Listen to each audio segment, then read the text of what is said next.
Sanjurjo y Figueredo. Yo soy doctor en odontología, cirujano bucal y profesor agregado y coordinador del máster de cirugía bucal, implantología bucofacial de la Universidad de Barcelona.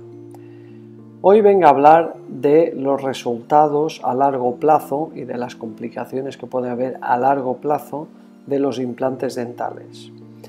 Frecuentemente los pacientes acuden a la consulta y cuando deciden finalmente realizar los implantes preguntan si este tratamiento es un tratamiento que dura toda la vida. La realidad es que es una pregunta muy difícil de contestar porque depende de muchísimos factores. De entrada me gustaría centrarme en las principales complicaciones que pueden ocurrir y así sería más fácil explicar cuáles son los problemas que se puede encontrar un paciente a largo plazo que lleve implantes dentales. Como he dicho, me centraré en las complicaciones a largo plazo, no las que ocurren justo después de la cirugía, que esas ya las he comentado en un vídeo previo. Entonces, a largo plazo tenemos sobre todo dos tipos muy importantes de complicaciones. Una son lo que llamamos complicaciones mecánicas. Las complicaciones mecánicas son sobre todo las asociadas a la prótesis, a las fundas que llevo, a la estructura que lleva encima de los implantes. Y consisten en fracturas de la cerámica o de algún diente o de algún tornillo de retención y que normalmente se pueden reparar enviando la prótesis a un laboratorio de prótesis o incluso se pueden reparar en ocasiones en la misma clínica dental. Son complicaciones más o menos frecuentes, hay estudios y nosotros hemos publicado recientemente un estudio sobre este tema en que hemos observado que a lo largo de los años, obviamente, cuando un paciente lleva 10, 15 o 20 años una prótesis, es normal que tenga alguna complicación por sobrecarga mecánica o simplemente por la utilización que hace de la prótesis a diario para comer, hablar. Pero son complicaciones que normalmente no tienen una repercusión muy importante en el tratamiento. Luego tenemos el segundo grande grupo de complicaciones que son lo que llamamos las complicaciones biológicas o que también se conocen como enfermedades periimplantarias o periimplantitis.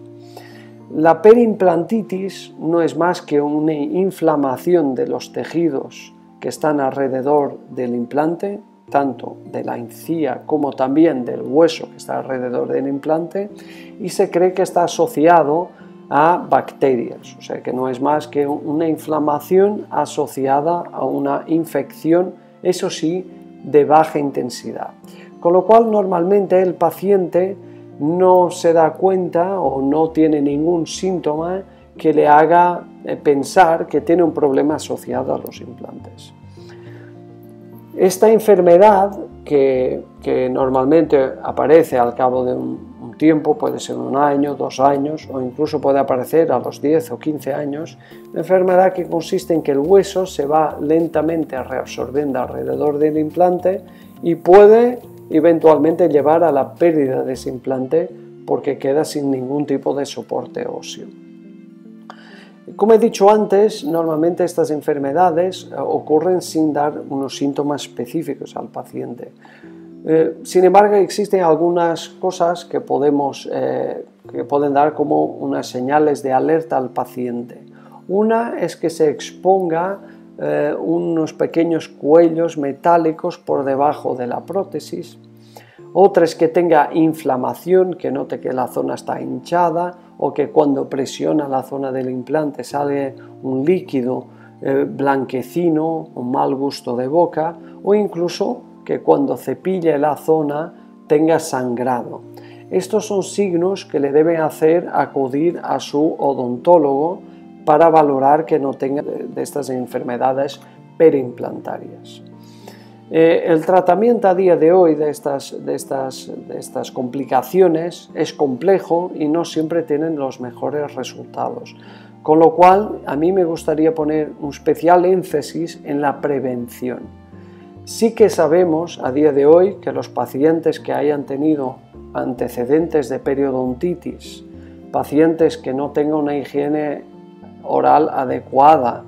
Y la higiene oral es importante decir que no es solo un tema de cepillado y número de veces que se cepilla, sino que sea posible cepillar esa zona concreta del implante, que a veces no tiene un acceso fácil.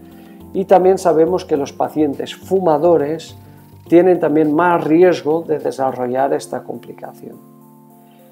Fundamental desde nuestro punto de vista son los planes de prevención o lo que llamamos programas de mantenimiento de implantes. Se ha demostrado en muchos estudios que los pacientes que acuden a programas de mantenimiento periimplantario tienen un riesgo muy inferior a tener esta complicación que pacientes que no acuden al dentista para hacer revisiones. Con lo cual, siempre es recomendable hacer visitas periódicas. La periodicidad la marcará su odontólogo, pero suele oscilar entre cada 3 a 6 meses en función de sus características individuales y consiste en normalmente hacer un mantenimiento profesional con una limpieza de la zona, con instrucciones de cómo higienizar eso. Esto es muy importante porque estas enfermedades periimplantarias ocurren en aproximadamente 1 de cada 5 pacientes portadores de implantes, con lo cual es una complicación muy frecuente. De esta forma, la prevención, sin lugar a duda, es la mejor herramienta que tenemos a día de hoy para combatirla. Una vez más, insistir que la información que doy es una información genérica y que siempre debe consultar a su odontólogo para que valore y le haga un diagnóstico concreto a su caso. Espero que la información le haya sido de utilidad. Muchas gracias por su atención.